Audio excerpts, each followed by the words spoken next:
Dave Duke is a firefighter and the co-founder of the Carmaker Fire Safe Council. Every weekend, he recruits his neighbors for chipper duty, so who am I to resist the call? Hi, Dave. Hi, Vicki. Seriously, you're devoting a chunk of your time here, and this isn't even your house. Well, we have 80 homes here in Carmaker, and we know the fire department response time is going to be 20 minutes. So we either stand on our own right here, or we lose everything we have. And this is part of how you make your stand?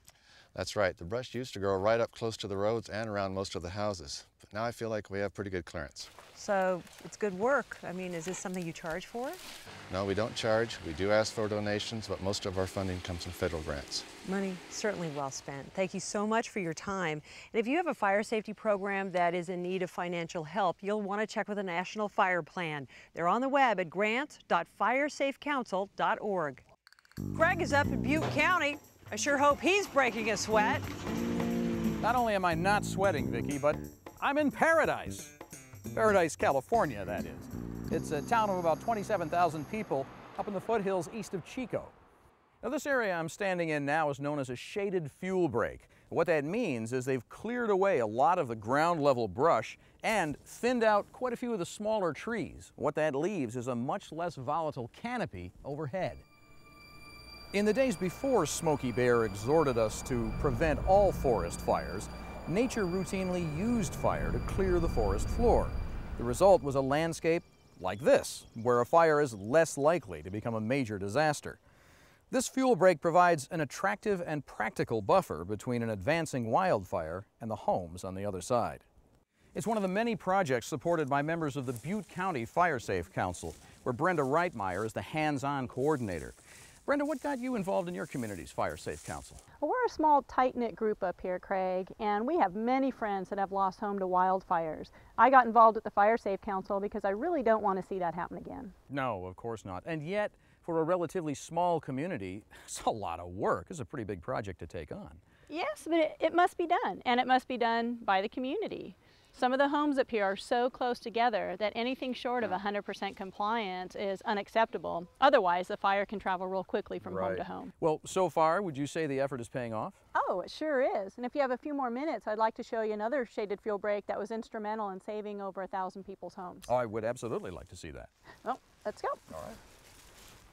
Well, Brenda, we're up here a little higher elevation now, but this shaded fuel break here looks an awful lot like the one you showed me before, except obviously less shaded. It really is, and it was one that was put to the test and worked, created by a private property owner, and PG&E it does clearance under and around the power lines. Yeah, I see that. In fact, here's Ed McGreeny from Pacific Gas and Electric Company. Hey, Ed, good to see you. Good to see you, too. Since you're here, let me ask you, why such a focus on clearing around these power lines? Well, we clear around the power lines in order to provide safe and reliable service to our customers, and to comply with all state and federal laws. And probably the most important thing is to reduce the risk of fire and save lives. Well, sure. In fact, Brenda says you've had some pretty remarkable success with that already. Yes, we have. A few years ago, there was a Highway 70 fire that came burning up along this ridge. When it hit the fuel break that was created underneath the power lines, it knocked the fire down, which allows the firefighters to contain it. It saved the town of Concal, about 1,300 residents. Good job. Brenda, Ed, thanks to both of you for showing us in very graphic terms how both community action and corporate involvement can save lives and property. My pleasure. We're PG&E at your service. You bet. In fact, it looks like you're really making a difference up here right now. Thanks again. Well, now let's catch up with Vicki. She's down in the San Bernardino Mountains with another community whose program was put to the test. And because it passed that test, folks down there still have a community to go home to. The Grand Prix was one of 14 fires in 2003 that together mounted the most horrific fire siege in state history.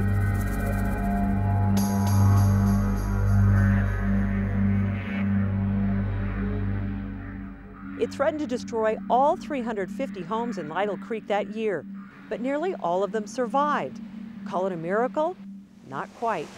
Here in Lytle Creek, the community's best firefighters don't have snazzy helmets or own a Dalmatian. They're homeowners, just like you and me, who created defensible space by trimming or removing trees and other overgrown brush.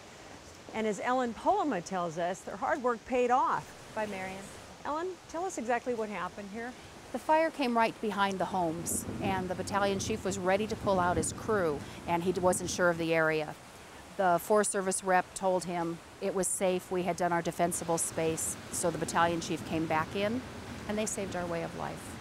Ellen, is this where it all happened? This is exactly where it happened. There was a 30-foot wall of flames, and there might have been only a dozen firefighters to defend it. And they were able to get up to this area because of the defensible space around the homes. And it's living proof that with a fire-safe environment around your home, you can save them. What an amazing story, and a terrific example of how a community can come together and actually control nature's wrath. People thought it couldn't happen here, but it did. A catastrophic firestorm that see that what they've done has really reduced the amount of fuel. If you live in Carvacre, a seemingly innocent There was a 30-foot wall of flames, and there might have been only a dozen firefighters. Well, we've traveled up and down the state, and everywhere we've gone, we've seen there really is a risk of fire danger. But we've also seen some inspiring stories from people who are actually doing something about it. like turning your yard into fire-safe landscaping and increasing your home's chances of surviving a wildfire from 38 to 78%. That's doubling your odds. How do you get this edge? Create a defensible space around your property by thinning and clearing flammable plants for at least 100 feet around your home, and maybe more, depending on local ordinances. Use a reflective address sign with contrasting lettering to help firefighters find your house in case of a fire.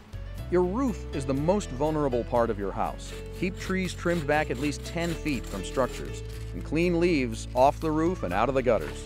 Cover attic openings and chimneys with mesh to keep embers from getting in or out. Consider boxing in your awnings so air currents can't trap embers in the eaves. When you replace your roof, be sure to use a Class A material that provides the best defense against fire. At ground level, make sure to box in below any decks to keep embers or flames from igniting the underside. If you're building a deck, opt for fire-resistant materials. Whenever you purchase building materials, check your local ordinances to make sure you're in compliance. If you have to leave your home, don't hesitate. Go immediately. Have an evacuation plan. Know every exit and where your family will meet if they're separated. And have an evacuation checklist just in case you have time to take anything. List only what you absolutely need and know where it all is during fire season. I didn't have time for anything when my house burned. I lost it all. But nothing you own is worth your life. So keep in mind that part of being fire safe means getting to safety when fire threatens. Consider joining or starting a local fire-safe council where you live. When fire threatens, your neighbors may be your best protection. And if you're wondering if all this hard work is worth it, just ask any of the folks here in Lytle Creek or take it from me. The answer is yes. The decisions you make today will eventually determine how successful you are at controlling nature's wrath. Thanks for watching. So long.